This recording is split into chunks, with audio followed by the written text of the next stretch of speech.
everyone, welcome back to another episode of the Native Diaries. Quick update from the room for you this week. Lots of exciting stuff. Really good news on the redpolls, pleased to say.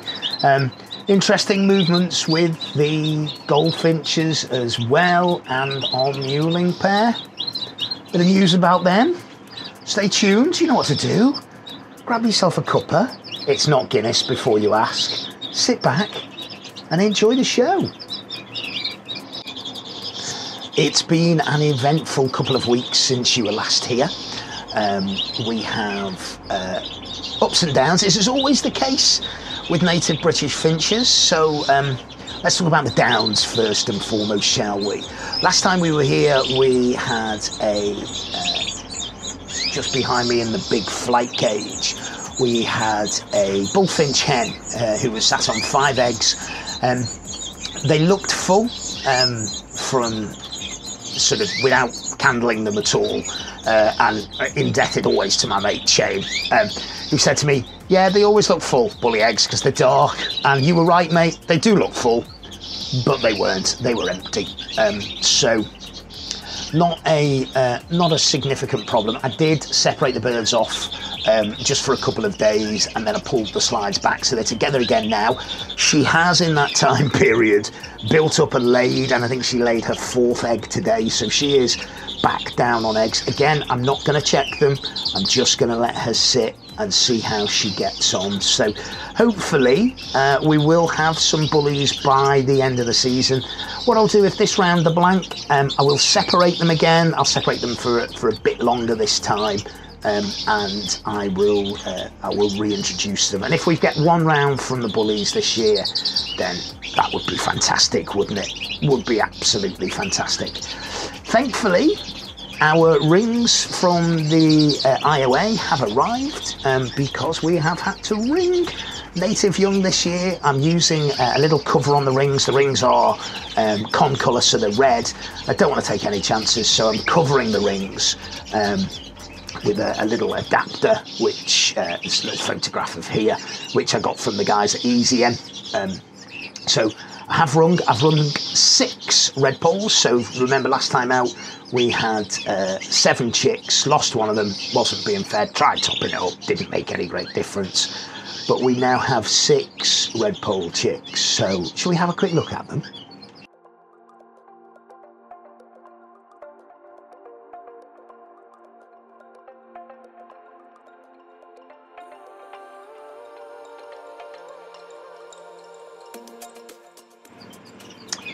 So, 6 young out of the nest, which I'm absolutely delighted with. You know, by no means feeding themselves yet. I have seen the parents, at least the hen, still feeding the young. In the as I look at the room, in the left-hand cage where we've got 4 young, this was a pair I got off Kenny Masterman, and they did really well for me last year. We had a number of really nice pied young out of them. This year so far, they've done the same, so they have got 4 young out. Really liked the markings on some of these pied birds. Now, of course, you know, you're looking at type, you're looking at size, but I think when it comes to pied birds, you're looking at balance of markings as well. Really nice bird with a sort of really clear white wings, dark tail, dark back. So I like that one. And then there is almost a clear pied. It's got the tiniest of marks. It's not that tiny, but it's got a tiny mark on the back of its back, funnily enough. I really like this bird. I've always sort of favoured the darker birds when it comes to pieds. But I really like this one. I'm smitten with it. Long way to go yet. As I say, they're not feeding themselves. They've got a variety of green food in there. They've got a variety of pinkies in there, which they're absolutely devouring. I've done nearly a box of pinkies already. But you know, the crop's bursting, which is always good to see. And then in the other cage, we've got 2 young out. She hatched 2. Now this is the pied hen who is actually the daughter of the other pair, and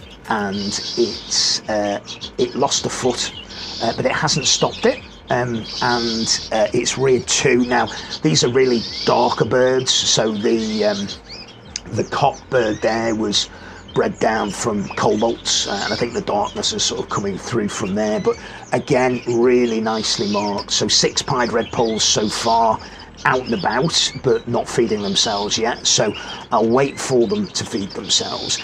Both hens have gone back down and laid, which is brilliant news, absolutely brilliant news. One hen I think is on 4 or 5 eggs now, the other's on 2 or 3, so they're still feeding the young, they're incubating as well, but all things crossed, we should have some more pied young chicks out. Our third pair that has laid is the pied cock. Again, this pied cock is the son of the pied pair, and that's with a silver or an agate split hen. Now she is on eggs, they're due in the next few days or so. I haven't checked them, I've just left her to it. She's sitting tightly. Don't know if they're going to be full or not. If they are, fabulous. Hopefully she'll do a good job of rearing. So that's the sort of 3 pieces of good news. We've got then another 4 pairs of redpolls, got a pair of cobalts. She's built a nest, not laid, so I've taken the nest out, she's rebuilt it. And then I've got a cobalt hen with a split pied cock. They seem to be getting on okay, but no nest building. And then there is another pair, which is a normal hen with a split Isabel cock. They seem to be doing okay. She's carrying a lot of nesting material, but I'm not sure if she's not keen on the nest site, so I might put another one in for her. And then the final pair is a pair of normals, and at the moment, not much going on there either. There's a bit of chasing around the cage, but nothing to worry ourselves about. So that's our redpolls. Let's check in now with our goldies.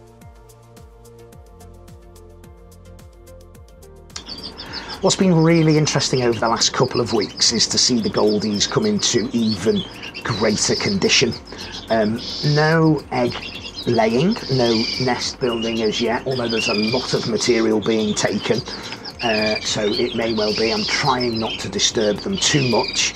I'm sort of trying to leave them to it. There's quite a lot of cover over these nests. You can probably see it behind me there. If I just spin around, the sites are well covered. I have been giving these birds soap seed. I've been giving them mini mealworms as well, and I've been giving them a little bit of egg food.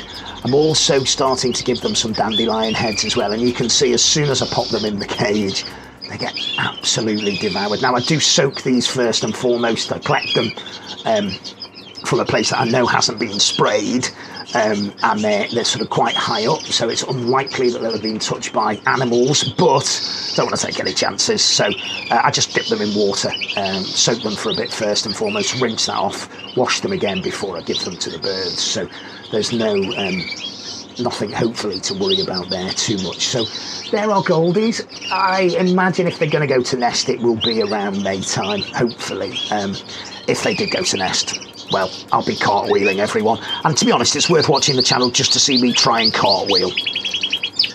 And then our final update today is from our only pair of mewling birds in the canary room this year. So we have a twite cock from Alan Hoary and a white Norwich hen that I bred last year. Now, they were in a lower cage, and they weren't really doing a lot. So I've sort of moved them around to one of the top cages here, and the hen has started to build up. The cock's been piping to her. Not seen any treading, not seen any mating, not seen any eggs. But they seem to be getting on okay, which, you know, when it comes to mewling pairs, has got to be a good sign.